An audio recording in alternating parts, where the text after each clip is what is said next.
Broadcast is now starting. All attendees are in listen-only mode.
Good afternoon and welcome to OSSE's presentation, the OSSE Home Language Survey, brought to you by the Division of Teaching and Learning. Before we get started, I always like to do a sound check. If you can hear, please let me know by typing a message into the chat box.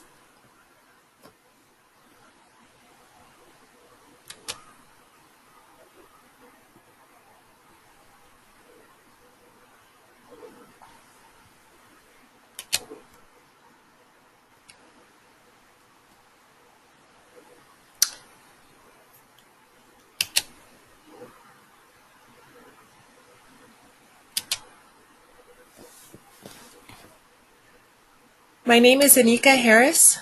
I am the Professional Development Specialist at OSSE, focusing on English language acquisition. And our objectives today are to cover OSSE's Home Language Survey, which is a document included in the enrollment packet. As many of you know, its completion is required for all families enrolling their child in a DC public or public charter school for the first time. The results of the survey are used to identify students who need to be screened for eligibility into the LEA's Language Assistance Program. The OSSE Home Language Survey resources are located at the link that appears on the screen. I also want to draw your attention to handouts that are attached to this webinar. You should find them on your control panel under the header handouts. There are 3. The first is OSSE's Home Language Survey. The second is a cover sheet called For Families, and the third is another cover sheet for LEAs. During this webinar, you will gain an understanding of the law surrounding English learner identification, the purpose of the Home Language Survey, and the standardized statewide procedures to administer the OSSE Home Language Survey. I will be pausing to address any questions or comments that come up during the presentation. Please know that you can get my attention by typing into either the question or the chat box as we go along.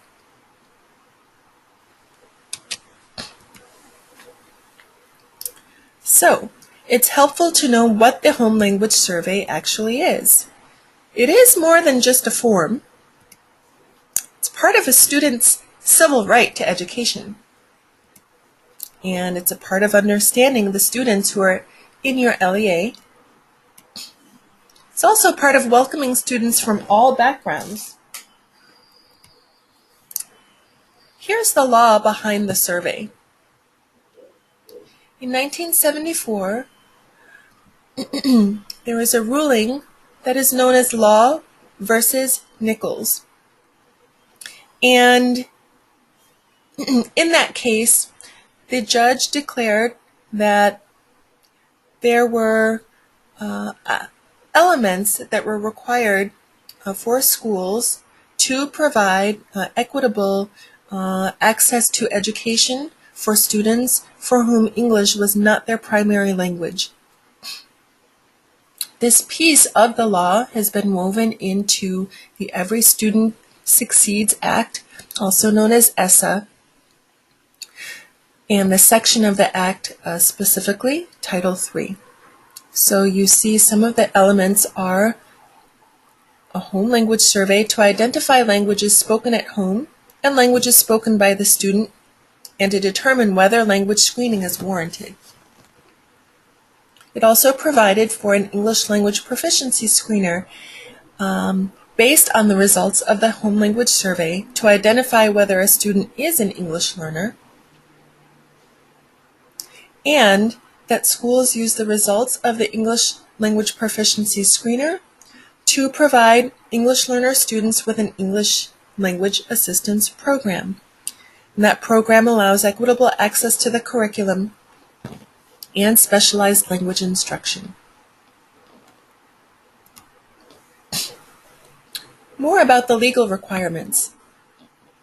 The Elementary and Secondary Education Act, recently reauthorized as ESSA, or the Every Student Succeeds Act, provides that under Title III, states must implement standardized statewide entrance criteria and procedures that lead to the identification of students who are potentially eligible to be placed in an LEA's language assistance program.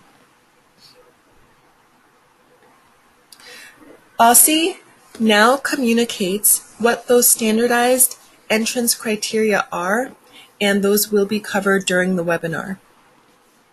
Moreover,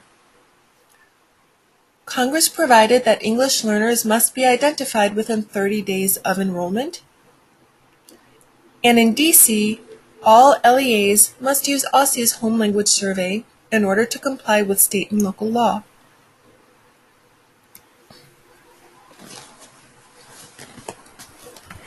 So now that you have a little bit of background, let's look at the purpose for administering the survey. LEAs must identify all students who are potentially eligible for English language services, and to do so, to conduct that identification, the LEA must administer OSSE's Home Language Survey, which is a questionnaire completed by parents or guardians of all students at the time of a student's first enrollment in a DC LEA. So a helpful hint, if you are a member of your LEA's enrollment staff, if you're wondering whether the student before you is enrolling in a DC LEA for the first time, you can go into the EL Click app, and if the Click app presents EL history within that app, that's an indication that the Home Language Survey was already issued and does not need to be administered again. While the Home Language Survey is used to determine if a student is eligible to take an English language proficiency screener, the Home Language Survey is not used to determine immigration purposes, residency status, or if the student is an English learner. I'm going to pop up the Home Language Survey for those of you who are not familiar with the document. And by the end of the survey, you will be directed to a link to find this survey on OSSE's website so that you can print it out for yourself. So the survey looks like this. And we're going to take a tour of the survey so that you can see the various sections, but this is just a snapshot for you. OSSE's Home Language Survey, which you just saw the snapshot of, is actually composed of 5 distinct sections. At the top, you will find administrative instructions that enrollment staff must follow. Beneath those instructions, you will find the survey items themselves. The survey items are provided in English, Spanish, French, Amharic, Chinese, and Vietnamese. The law around screening is also provided for parents to see. Bear in mind that that law around screening is in small letters. It's very useful for enrollment staff to point out that text and also to state verbally what the text is, what it says. And I mention that because we do have families, both native English-speaking families and non-native English-speaking families, who may not be literate and would not be able to read or understand what the law is. On the survey document, there is a registrar process box outlined in black ink, and it has information that enrollment staff should be familiar with.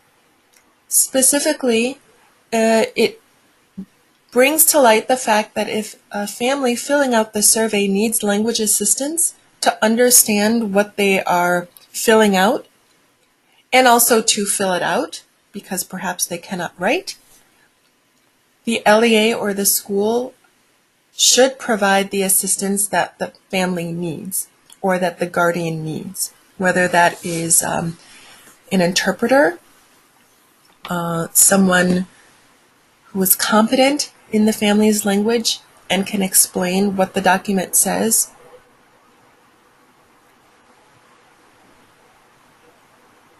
Some schools have the telephonic interpreting service known as the language line, and that number is provided in the registrar process box. However, some schools do not have access to the language line and therefore would need to, starting now, which is the perfect time, think about how they are going to provide language support to families who need it. At the very bottom of the survey, there's a box for school officials' comments. What goes into that box is entirely up to you. And finally, the parent or guardian must sign and date the survey, and the survey stays in the student's file. It is not a disposable document. A special note for adult-serving schools: those that offer non-traditional pathways, which do not culminate in a regular high school diploma, have the flexibility to use a standard survey like the OSSE Home Language Survey or a questionnaire of their own design in order to determine whether the student enrolling needs to have their English language proficiency further assessed. These schools also have the flexibility to use a screener designated by that LEA to assess a student's English proficiency. And I'll be addressing questions momentarily. I also want to draw your attention to two other documents that are attached to this webinar as handouts for you to both view now and to download, print, and view at a later time. And these are our new cover sheets. Beginning last school year, the 2018-19 school year, OSSE added a cover sheet to its home language survey that is a two-part document. The first part is known as For Parents, and that's an attachment you should be able to get from the webinar platform. For Parents must be issued to families upon a child's first enrollment in a DC LEA. The second part, called For LEAs, is not to be issued to families, it's just for you. It's information and instructions, and the document explains the purpose of the survey and how to administer and interpret the survey. There are also some talking points that you can take away from that document.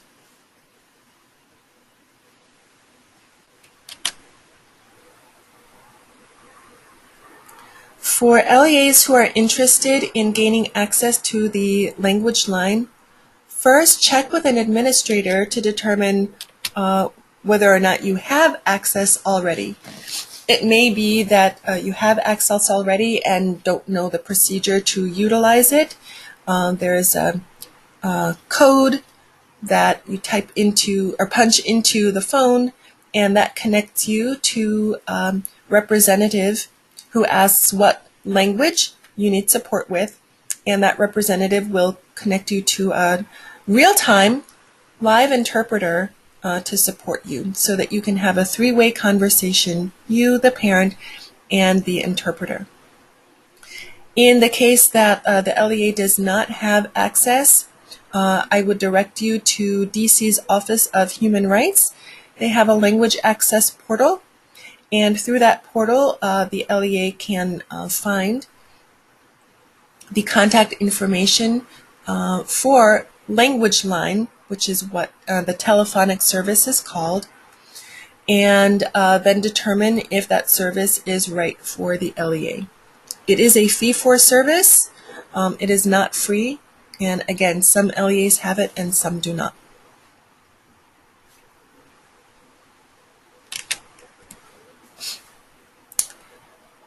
Beyond the attachments that are provided through this webinar. If you are interested in or need to access the Home Language Survey and the cover sheets, you may visit the website that appears at the top of this slide. Simply click on the attachments once you are on the web page, and you'll see there are a long list of attachments: the actual Home Language Survey, the 4 LEAs cover sheet, which has all of the administrative procedures, the 4 families document, which is that third PDF, and then a variety of 4 families cover sheets that are printed in different languages. So the third PDF is the 4 families cover sheet that is required, and it is in English. For families needing other language support, there is a French, Chinese, Amharic, Korean, Spanish, and Vietnamese translation of the 4 families cover sheet.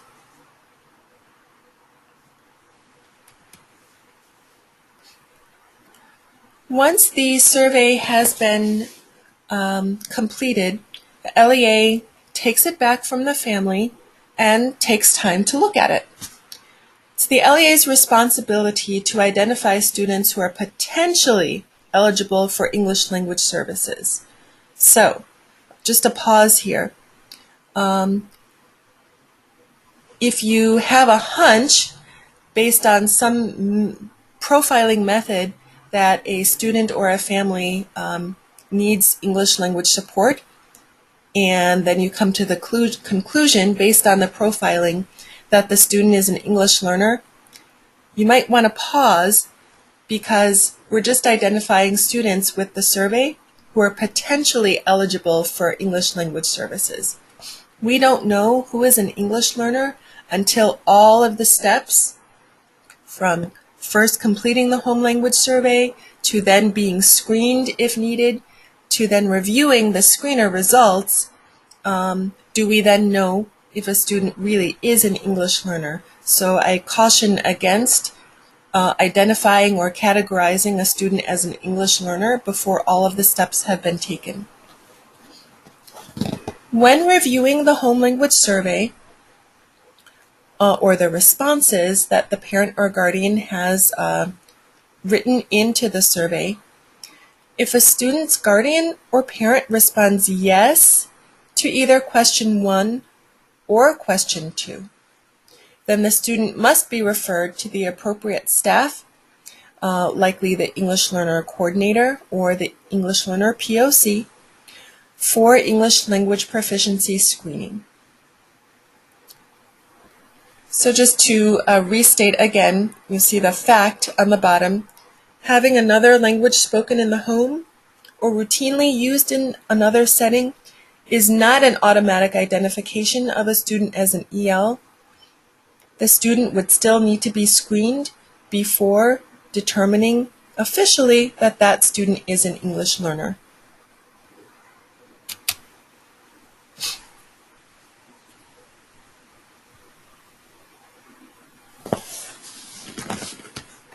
For students who have been screened and their screener results determine that they do qualify for placement in the school or LEA's EL program, yes, students or families rather can opt out of placement in the EL program. There is a process to that, and the webinar is coming up on screening and placement that will address that issue next week. However, the issue of families opting out of screening, well, we encourage families to take part in the screening if their child is eligible. There are some talking points for parents who are reluctant to have their child screened. Maybe that reluctancy is a result of misidentification about what screening is and what placement in an EL program is. And so there are some talking points in the 4 LEAs cover sheet to address those concerns. Perhaps the English learner point of contact at the school or LEA can also speak with the parent and address some of those concerns.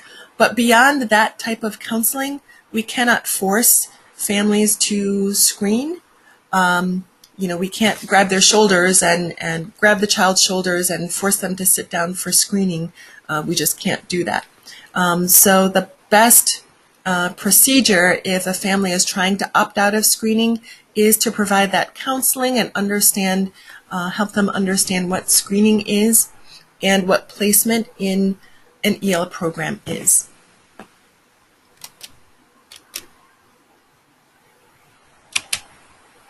So I know I've mentioned it before, but it does bear mentioning again that some families will likely need language support to complete the home language survey and to understand what the survey is and what it is not. It's the responsibility of the school or the LEA to ensure it collects accurate responses. And the best way to collect accurate responses for families who need language support is to provide the language support. Although OSSE has provided the For Families cover sheet, which does have information on what the survey is and is not, that cover sheet may not be enough. So now is the perfect time to start planning for supporting families who may not be able to read because they're blind or they have low literacy skills, for supporting families who may not be able to comprehend what they read, and for families who may need support in a language other than those found on the survey.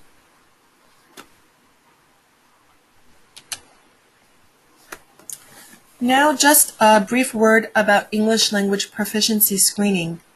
It's the second step in identifying potential English learners. Again, potential. Just because they're being screened does not mean that they are definitively an English learner. And this screening helps determine whether a student is eligible for placement in an LEA's EL program. So here's an if-then statement.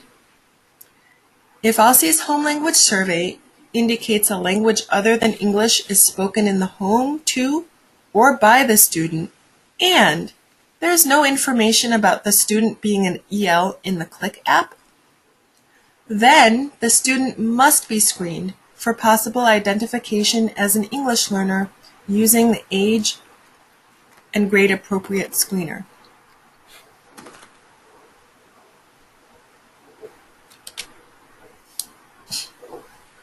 If a family is refusing to participate in screening, that might be something to document on the home language survey, which is a little out of order. Remember, there is that school official comment box on the survey. It could also be referred to the ELPOC, who can then maintain documentation somewhere in case there is a question later on down the line. OSSE does not prescribe a method of documenting the refusal to participate in screening, but it's an excellent idea and best practice to document if that does occur.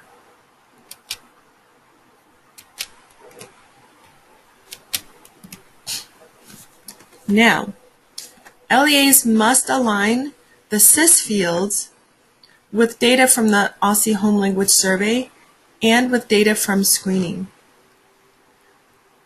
So, with the Home Language Survey, going to use responses to inform your SIS's native language field and Home Language Survey date field. If a student was eligible for English language proficiency screening, they get screened, and then the person managing the SIS uses the screener results to complete the LEP indicator field, which will ask, is the student in EL, yes or no, and use the screener results to complete the LEP status field, and you document the screener status or the screener result. After screening, if a student's parent waives EL services, note their parent waiver status in the LEP status field.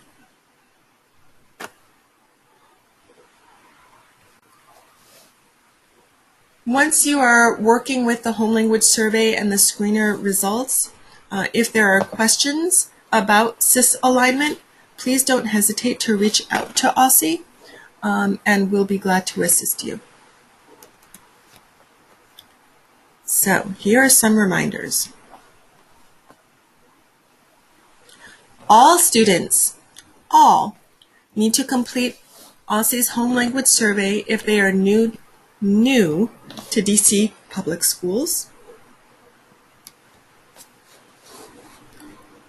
The student whose survey results indicate that they need English language proficiency screening, those students must sit for the screener within 30 days of Stage 5 enrollment. No home language survey is required for students who have history, or rather EL history, in the EL Click app. The EL Click app is sort of ready to go in terms of its presentation of EL history for a student. It's all right there in front of your face.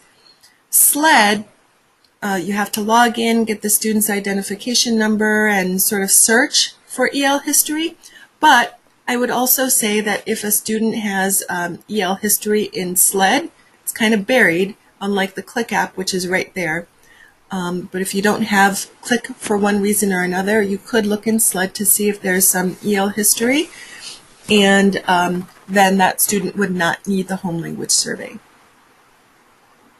The benefit of using the EL Click app is that there are more fields related to EL history there for you, and SLED has less information about a student's EL history if they have a history. Another reminder, responses on OSSE's Home Language Survey do not identify a student as an EL. The responses are used to determine if a student needs to be screened for English language proficiency. And finally,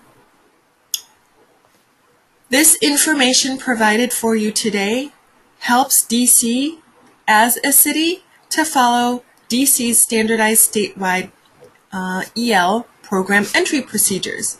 And if we're all following the same procedures, we can reduce the incidences of English learner misidentification.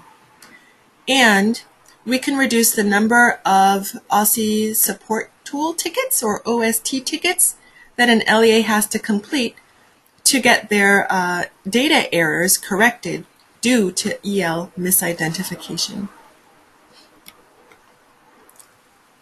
So that was a short webinar. I want to open the remaining time up for questions. Again, you can use the question or the chat platform to communicate with me.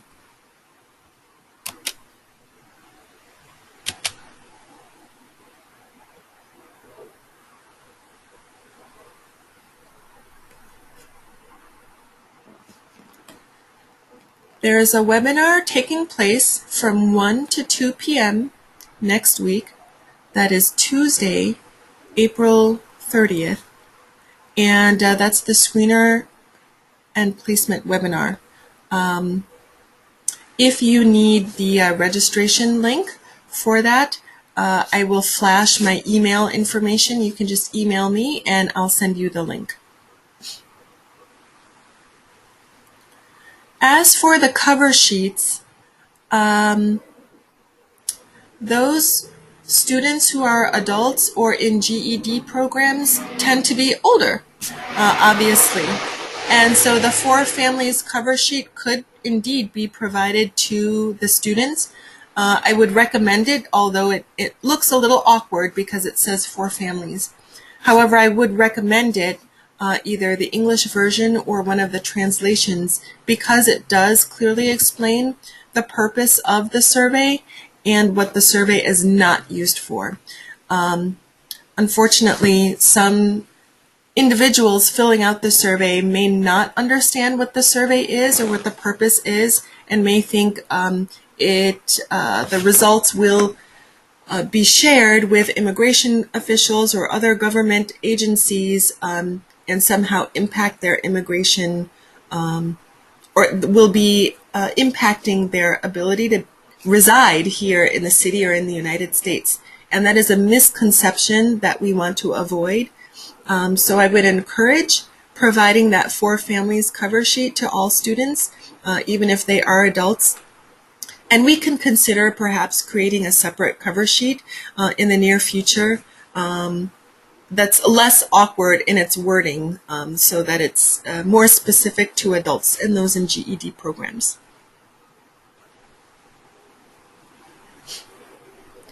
The access to the EL-Click app is probably limited to heads of schools and founders of schools, data managers, and English learner POCs, the enrollment team, OSSE's enrollment team, and OSSE's Division of Data Assessment and Research handles that, and our teaching and learning team doesn't handle it. If you do need access to the EL-Click app and you're one of those 3 points of contact at the LEA, you can either reach out to enrollment or data and assessments. And if that's something you're not quite sure how to do, and unfortunately I don't have the email addresses in front of me, again, feel free to reach out to me. I will flash my email address momentarily, and I can make that connection for you.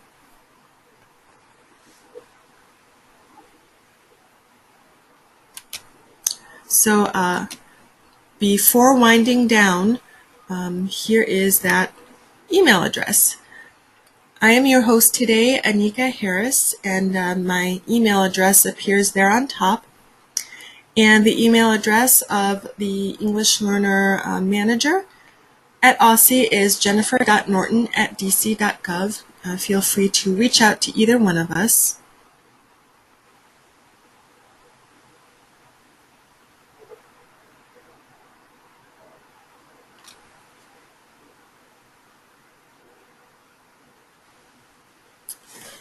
All right, if you have additional questions, I would be happy to answer them.